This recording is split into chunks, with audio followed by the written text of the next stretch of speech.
இது வந்து Himalaya brand soap, almond ஆயிலும் ரோஸ் சோப்பும் அதை எப்படி ஹோம்மேட் சோப்பாக மாற்றலான்னு செய்கிறேன்னு பாருங்கள். அதேமாதிரி ஆல்மண்ட் ஆயிலும் ரோஸ் ஹைட்ரோசோலும் கோகோனட் ஆயிலும் நான் எடுத்திருக்கேன். அவங்களும் இதை எக்ஸ்ட்ராக்டாக தான் எடுத்து யூஸ் பண்ணியிருக்காங்க. இப்போ சோப் பேஸ் வந்து 500 கிராம் நான் எடுத்திருக்கேன். 500 கிராமும் நான் ஃபுல்லாக இது பண்ணல, 200 கிராம் தான் டபுள் பாயிங் மெத்தட் பண்ண போகிறேன்.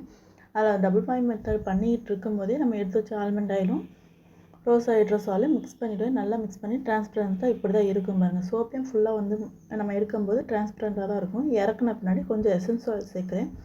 ட்ரீ எசன்ஸ் ஆயிலும் ரோஸ் எசன்ஸ் ஆயில் சேர்க்குறேன். எனக்கு வந்து கொஞ்சம் ஸ்கின்னில் வந்து பிம்பிள் இருக்கிறதுனால நான் ட்ரீ எசன்ஸ் ஆயில் வந்து சேர்த்துக்கிறேன். இப்போ மோலில் ஊற்றுறோம்.